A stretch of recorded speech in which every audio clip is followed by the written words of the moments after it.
There is just something about a walk-off victory that elevates the mood of baseball fans.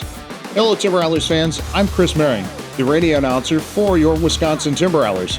I have been around for a lot of great moments in Timber Rattlers history. In this new series on Timber Rattlers TV, we are going to look back at my favorite walk-off wins.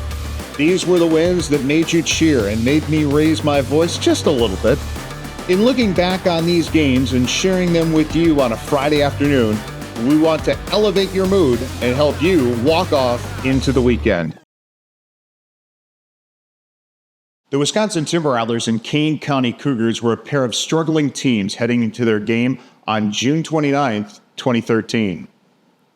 Both teams were 1-7 in their first 8 games of the second half and were desperate for a win.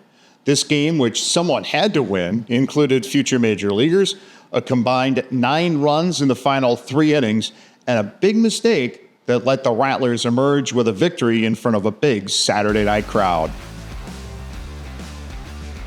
A familiar figure did a familiar thing to give Kane County the lead with 2 outs in the top of the third. That's Daniel Vogelbach, at the age of 20, hitting a massive homer to the beach in right center to make it 1-0 Cougars. Wisconsin struck back in the bottom of the third on an Orlando Arcia line drive to the wall and left with the bases loaded. Chris McFarland drove in a run with a sacrifice fly in the 5th inning, and Preston Ganey, the Wisconsin starting pitcher, retired 10 of the last 11 batters he faced in the game to turn a 4-1 lead over to the bullpen. Both teams scored in the 7th inning. This is a 2-run single by Oliver Zapata to pull Kane County to within 4-3. The Rattlers got those 2 runs back after the stretch. First, Max Wallace scored on this wild pitch by future Chicago Cub Dylan Maples. Then Tyler Roberts scored on a passed ball for a 6-3 lead. It was still 6-3 in favor of the Rattlers in the top of the 9th, and Wisconsin was 3 outs away from a win with the 6, 7, and 8 hitters due up for the Cougars. It wouldn't be that easy. Kane County's first 3 hitters in the 9th reached against Ryan Gibbard on a hit batsman and 2 singles to load the bases. Then Zapata walked on 4 straight pitches to force in a run.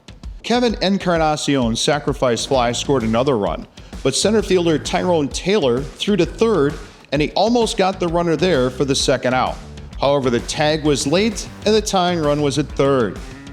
Gibbard made a good pitch to Albert Almora, another future major leaguer, and broke his bat.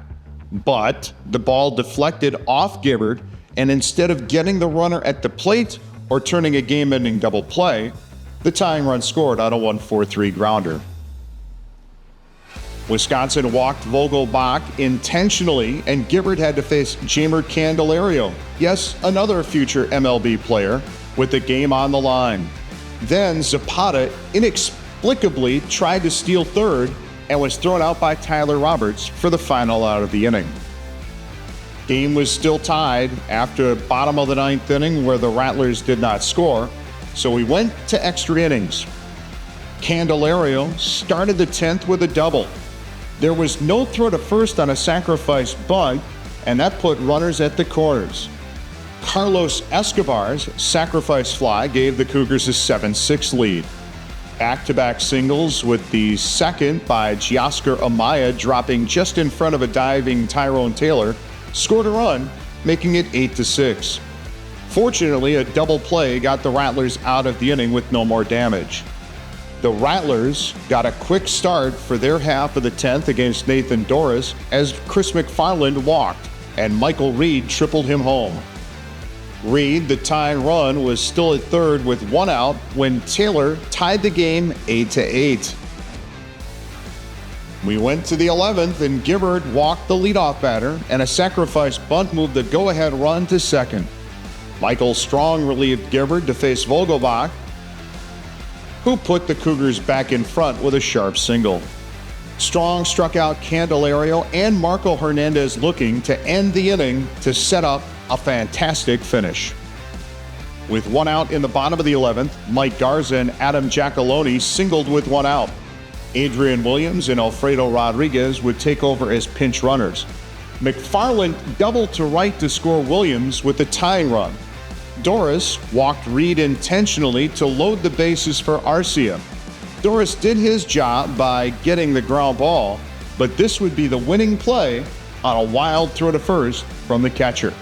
Arcia grounds one to second base. The throw home is in time there. The throw to first is down the right field line.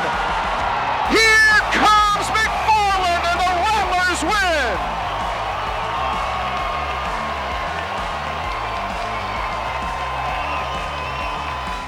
win. Leading to a wild celebration that includes one of my favorite walk-off photographs. This is Tyler Wagner, future Major League pitcher, with a big bear hug on a teammate in the wild celebration. And the Timber Rattlers win on the throwing error. Wow, we saw everything tonight. We saw absolutely everything in baseball tonight at one partner game or another. What a fun night at Fox City Stadium. It is highly unlikely that that game between the Timber Rattlers and the Cougars from 2013 would still be going on today had that play not happened to give the Rattlers the walk-off win. It's a little more likely that game might have gone 20 innings had it not ended right there. Thank you for watching this video, and before you go, please give us a like and subscribe. Have a great weekend, baseball fans.